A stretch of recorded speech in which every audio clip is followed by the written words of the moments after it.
there will be justice. There will be truth. And we will die for truth and justice. I will not allow my followers, my sheep that heaven has designed them to suffer in bondage and to have facilities in darkness. You must cherish the process and enjoy the results, so that you will not have anything against anyone. You have not seen God. You are just still playing. Many of us, you are still playing game. You just think God is, you think God is one of those your things. You think God is one of those things that you can admire. God is above all. Is the ultimate.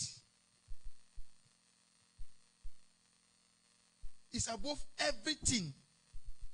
So if you are seeking him, you must be genuine in heart. Then you will find him. Paul is crying. Not for you to be blessed. But my prayer for the Israelites is for them to be saved. This is what he's telling us on verse 1 here. My prayer for the Israelites is for them to be saved. For I can testify about them that they are zealous for God. But their zeal is not based on knowledge. What does it mean?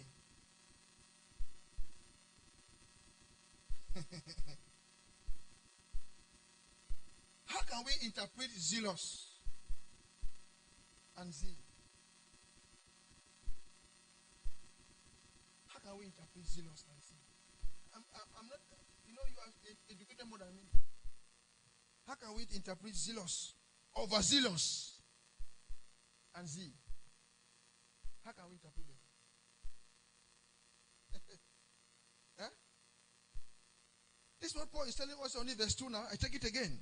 For I can, he said what? For I can testify about them that they are zealous for God, but their zeal is not based on knowledge. Zealous.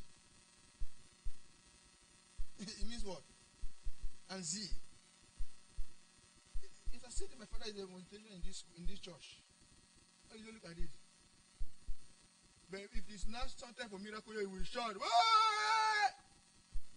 What is the meaning of zealous?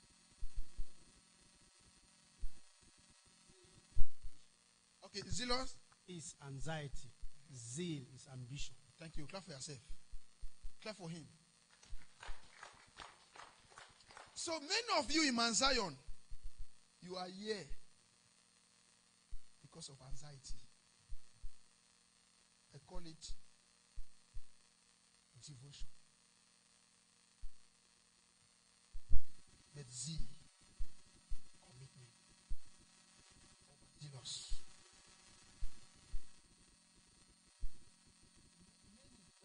When I say many, I have no point your finger, then you know.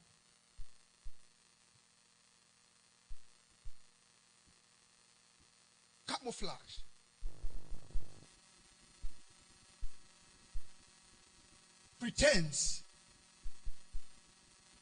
Pretend devotion. But empty at the end. Many. Overzealous. And he concluded, it's not based, should not base on knowledge. Means that what? Don't bring knowledge to calculate God. Don't bring knowledge. Don't bring your know-how to understand Jesus. He knows everything. Come with an empty heart. He will fill you and show you the original journey to take. You come to want to calculate God because you bring your knowledge. Let me be punctual in church. Let me sacrifice in church. Let me do this in church. Let me like this. And then because tomorrow you bargain with him. Zeal. Feeling. We don't serve God with feeling. We don't serve God with feeling.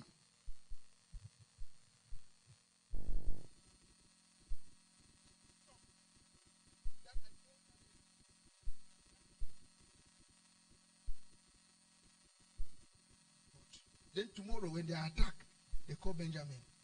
You see my heart? Each year, my heart is being hardened by heavens. You that you only comes every day and meet me at my veranda or at my sitting room, someday you will not find me. Every day, the Spirit of God, every year, when they carry me, they harden me, they carry me, because we have seen God as tissue. That when you go out there and do your jargons, you sweat, you come and pick it and wipe it. Is that not true? Benjamin is there for pray for me.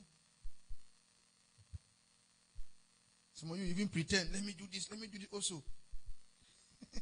I thank my God because I've never and I will never pressurize you to support God's work.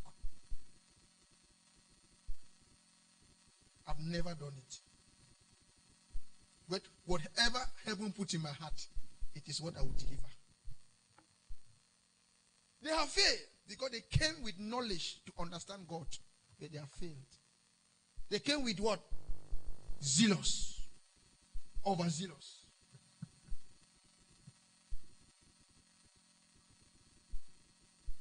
To exercise your zeal, you must be true, determined, focus.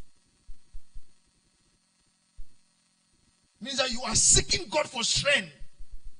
All of us bring photocopy strength in the house of God.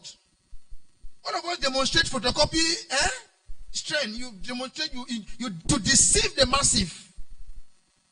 They don't take the journey to the cross with strength. You need to be calculative.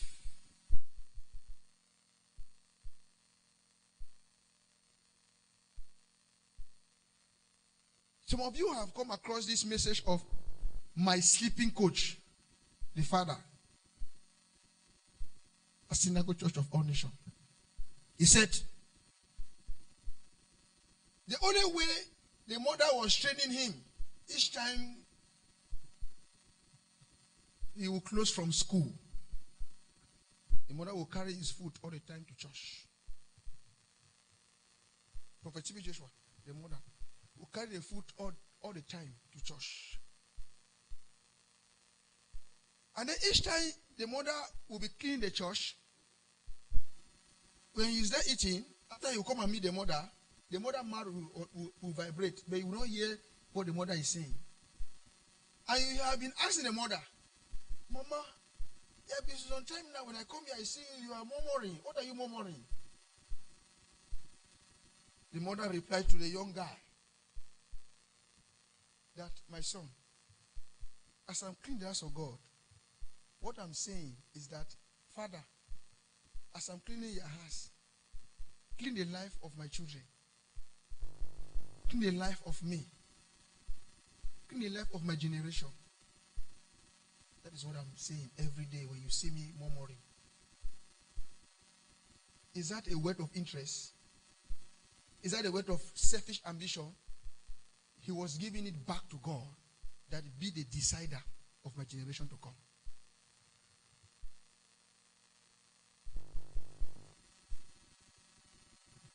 And he said that what?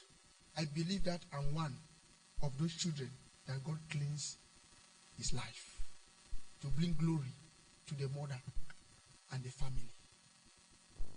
But you, when I look at you, I saw many of you character. It is when this thing was going on. It is Benjamin thing. You don't bring knowledge to God. No matter what you know, you don't bring it to God to calculate Jesus, to understand him. Let me do this way, then I will calculate him this way. I'm sick of malaria. I will calculate God this way. I will do this and then I will be healed. You're wasting your time. So that is what is happening here. So people, you see, do you see over nothing? It's like an empty gongo container, when you throw it there, and you have taken, remove all the content, it will make noise. If you don't touch it, it will not cease. But if you have something valuable, important, that the strength and the nutrient is still there, you empty it, it will not make noise. This is what Paul is encouraging you and I this morning. For this verse, on this verse 2 here. Since they did not know the righteousness, they are getting now, because they brought knowledge. On that verse 2, he said, I read it again. For I can testify about them that they are zealous for God, but their zeal is not based on knowledge. 3. Since they did not know the righteousness of God and sought to establish their own, they did not submit to God's righteousness. They did not submit to God's righteousness. What's the meaning?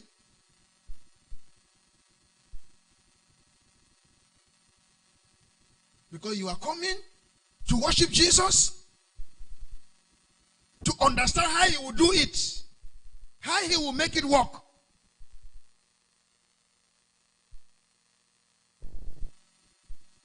When you benefit from the righteousness of God, no one will tell you that things will change in your life. No one. If you benefit, if you have got it, you got it, no one will tell you. Righteousness is not self-confession. I'm righteous. I'm this. No. The massive will read it in your life. People will read it in your life. The way you did things, your approach, your conversation, your humility, your simplicity, your hospitality. People will read it. You don't need to confess it. Don't calculate God. Wipe it in your heart. Don't calculate God. Don't calculate him. Serve him because you mean it to do. This is what he's telling us on verse 3. Since they did not know the righteousness of God and sought to establish their own. When he failed, you now look for pastor in town. You now look now for men of God to help you. Whereas, when you started your project, you did not seek God. When he has failed, you now run to God. We only know you. I only know you when you have problem. But when you have relief, success come, we don't know. I don't know. When you have failed, you begin to look for alternative. Counseling is not there again. Counseling is not there. Counseling is not there. How can I see Benjamin? How can I see Benjamin? How can I see the child of God? How can I see that man?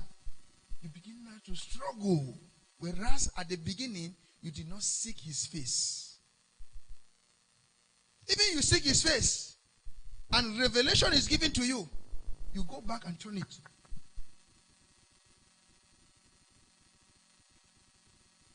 This is what he's telling us here on the verse 3. Since they did not know the righteousness of God, they try to, human beings, they try to establish their own. When you establish your own, you are building on a fake foundation. It will never stand the test of time. My brothers and sisters, if we all are genuine in heart and we sincerely seek God, when he established you once and for all.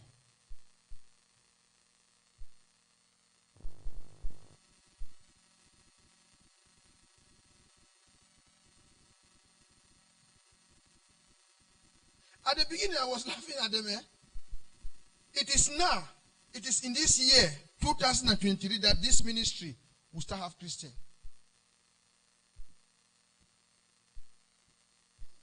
is in this year that we will start have people that want to become Christian. This year, 2020, this year that will start. All the people here was camouflage. Do you know the meaning of being 5 years, 10 years, 6 years? You don't have answer? It's frustrating. To be sincere, if I, Benjamin, if at the beginning I had this game, I would have looked for alternative. But I've discovered that my supplier and my strength is Jesus. That's why you see me, I stick and depend in him. You get me where? I stick and depend in him. My security is from his hand. My relief from his hand. My supply from his hand. My provision from his hand. Without him, I will fall and you will laugh at me.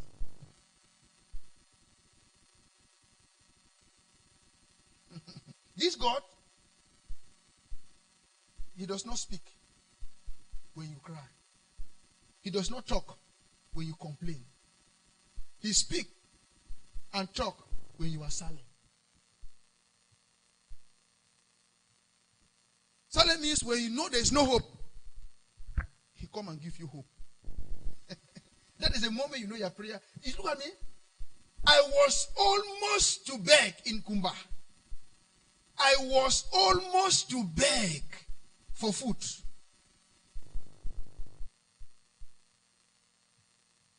I call my wife, I say, come. You know, landlord has called me so day, and he look and say, we'll go back to the village. He said, go back to the village. You go back alone. And that is someone legally married. Means life is working against us. Let me tell you something that you don't know. Let me testify to you. The God you claim you are serving, because I'm not seeing you serving this God. He answers us when all hope is gone.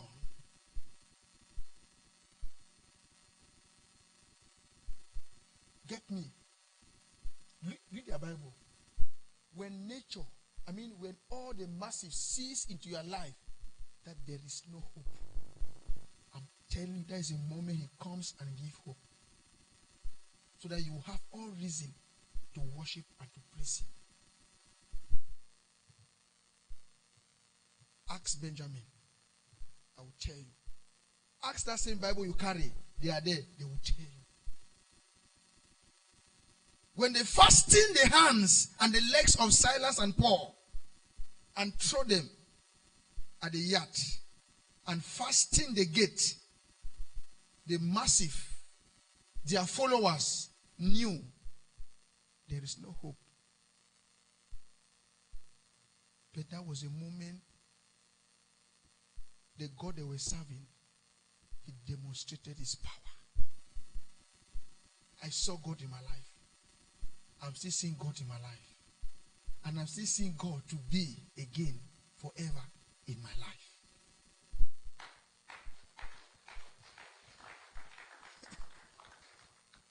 Not this issue that you are saying that you are serving God. I'm just laughing at you.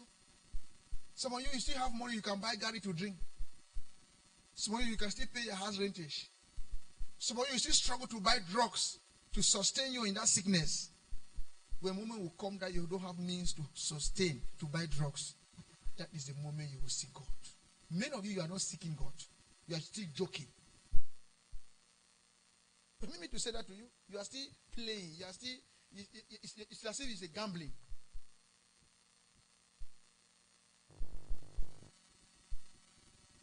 When you say all is gone, when you have iron, you thought it is bone of cow. You broke it, it's iron.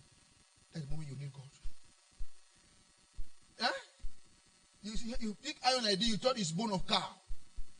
You put on your teeth, you try to break it. Iron, You put it there to break it, you thought it is bone of cow, that biscuit bone, but it is iron. You are in a